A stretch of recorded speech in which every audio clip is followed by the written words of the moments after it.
सुप्रभात बच्चों। आज हम कक्षा 9 के लिए हिंदी व्याकरण एक नया अध्याय संधि लेकर आए हैं। बच्चों, संधि शब्द का अर्थ है मेल। जब दो ध्वनि आपस में मिलते हैं तो पहले शब्द की अंतिम ध्वनि और दूसरे शब्द की पहली ध्वनि के मेल से ध्वनियों में जो परिवर्तन होता है उसे संधि कहते हैं। जैसे शब्द है सूर्य,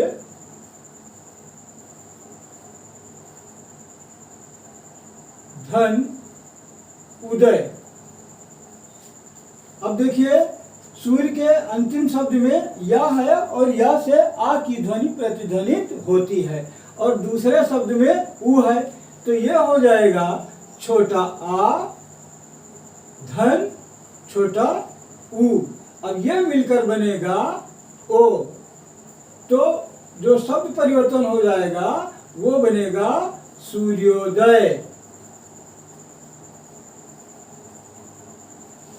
अब दूसरा उदाहरण भी देख लेते हैं, जैसे विद्या, धन, आलय। अब पहला शब्द है विद्या। अब विद्या में आ की मात्रा पे ध्वनि होती है। कौन सा आ? बड़ा आ। और दूसरे शब्द में आलय में बड़ा आ हाई है, तो यह हुआ बड़ा आ। धन, दूसरा शब्द भी हुआ बड़ा आ, तो बड़ा आ और बड़ा आ मिलकर हो जाएगा बड़ा आ। जैसे विद्या धन आलय बराबर हो जाएगा विद्यालय। विद्यालय। आइए अब संधि की परिभाषा देखते हैं। संधि शब्द का अर्थ है मेल। जब दो शब्द आपस में मिलते हैं तो पहले शब्द की अंतिम ध्वनि और दूसरे शब्द की पहली ध्वनि के मिलने से ध्वनियों में जो परिवर्तन होता है उसे संधि कहते हैं। एक उदाहरण देते हैं, जैसे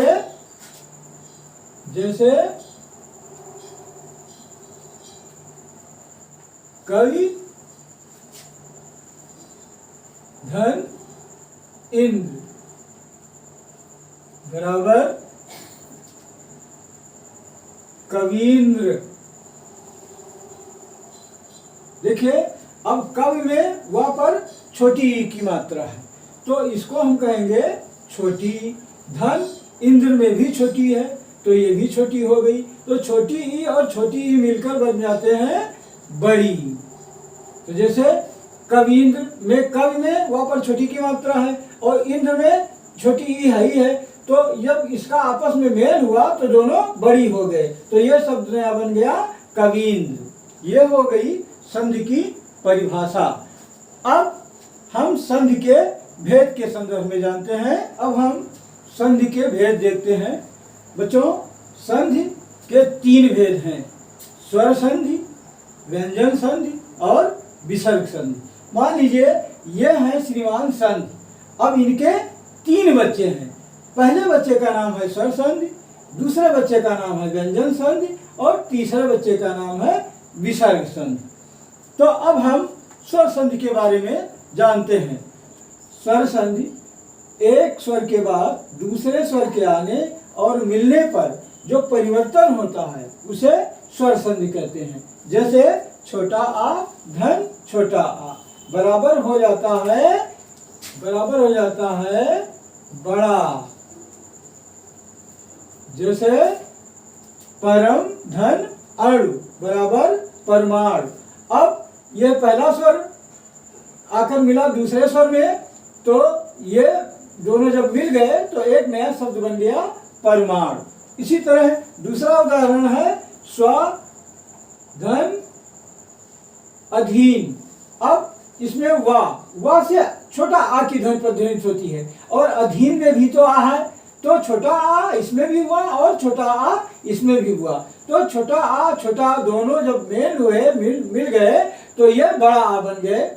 छोटा आ धन छोटा आ बराबर बड़ा आ बन गए, तो ये बन गया स्वाधीन। तो अब हम स्वर संधि के भेद के विषय में चर्चा करते हैं। बच्चों, स्वर संधि के भी 5 भेद हैं। नंबर 1 दीर्घ संधि, नंबर 2 गुण संधि, नंबर 3 वृद्धि संधि, नंबर 4 यण संधि और नंबर 5 अयादि संधि। तो अब हम नंबर 1 दीर्घ संधि के बारे में जानते हैं। छोटा आ, छोटी ई, छोटा ऊ, ह्रस्व हो या दीर्घ, इनके आगे क्रमशः छोटा आ, छोटी ई, छोटा ऊ आने पर उनका दीर्घ रूप क्रमशः बड़ा आ, बड़ी ई और बड़ा ऊ हो जाता है। जैसे जैसे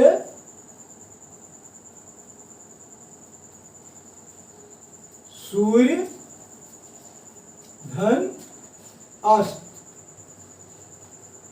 बराबर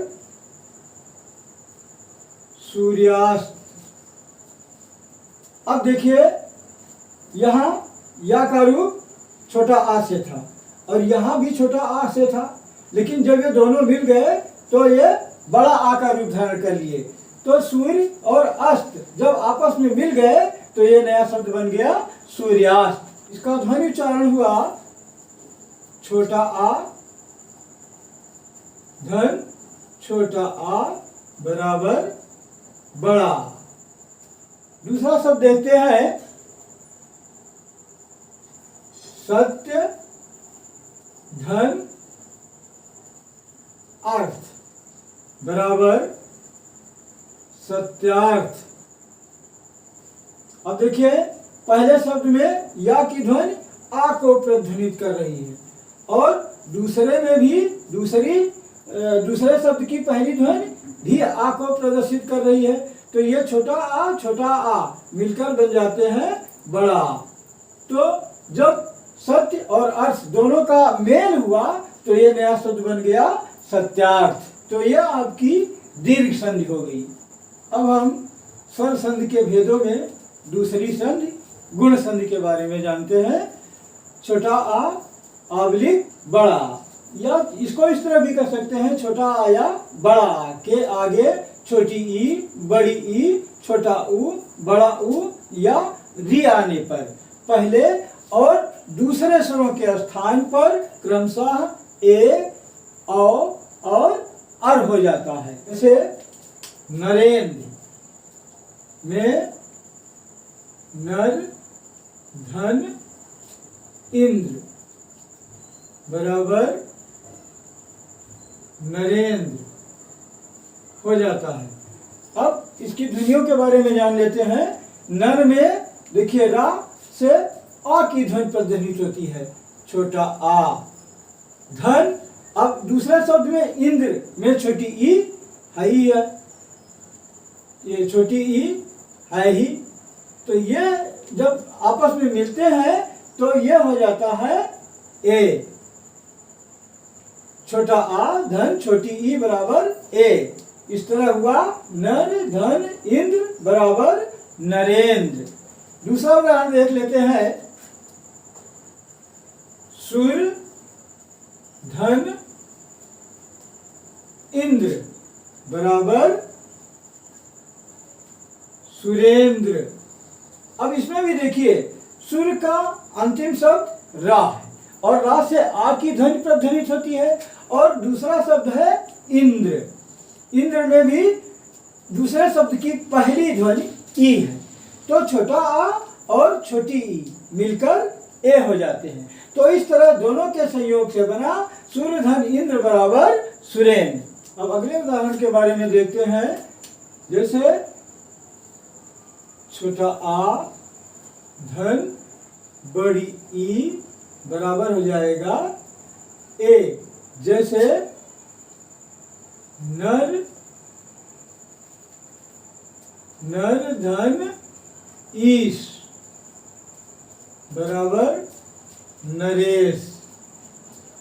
अब इसको देखते हैं कि छोटा आ में छोटा आ ही है और बड़ी ई जब दोनों का संयोग हो गया तो ये ए हो गए। जैसे नर, धन, ईश, नरेश। अब ये देखिए यहाँ र खाली था, अब यहाँ एक ही मात्रा और आरोपित हो गई। तो इस तरह ये सिद्ध होता है कि छोटा आ, धन, बड़ी ई मिलकर ए हो जाते हैं। अन्य उदाहरण देखें। बड़ा आ, धन, बड़ी ई बराबर ए, जैसे महा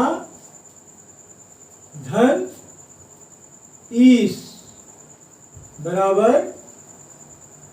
महेश। अब ये देखिए बड़ा आ में जब बड़ी ई का योग हुआ तो ये एक हो गया ए। तो जैसे महा में यहाँ पर बड़ा आ की मात्रा है तो ये बड़ा आ की ध्वनि का आरोपण करता है, और दूसरे शब्द में बड़ी ई ही है। तो जब बड़ा आ और बड़ी ई दोनों मिल गए तो ये ए हो गया। तो इस तरह ये शब्द बन गया महाधनीश बराबर महेश। तो इस तरह सिद्ध होता है कि बड़ा आ धन बड़ी ई बराबर ए, छोटा आ धन छोटा ऊ बराबर ओ। अन्य उदाहरण में देखिए, छोटा आ धन छोटा ऊ का मेल जब होता है तो ये ओ हो जाते हैं। जैसे सूर्य धन उदय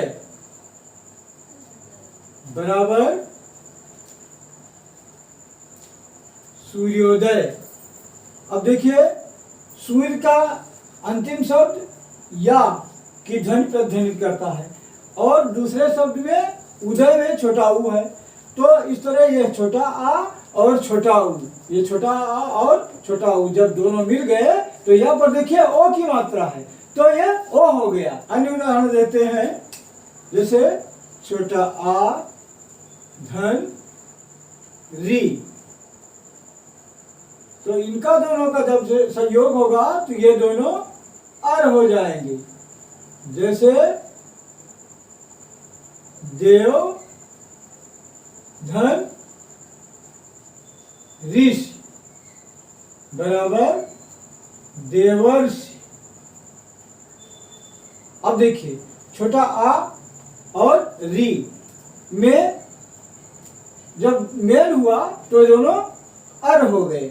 जैसे देव में देखिए, देव में देव शब्द का अंतिम शब्द वा है। अब वह छोटा आ को प्रतिध्वनित करता है और ऋष में री हई है। तो जब दोनों का दो मेल हुआ तो ये दोनों अर हो गए, देवर्ष।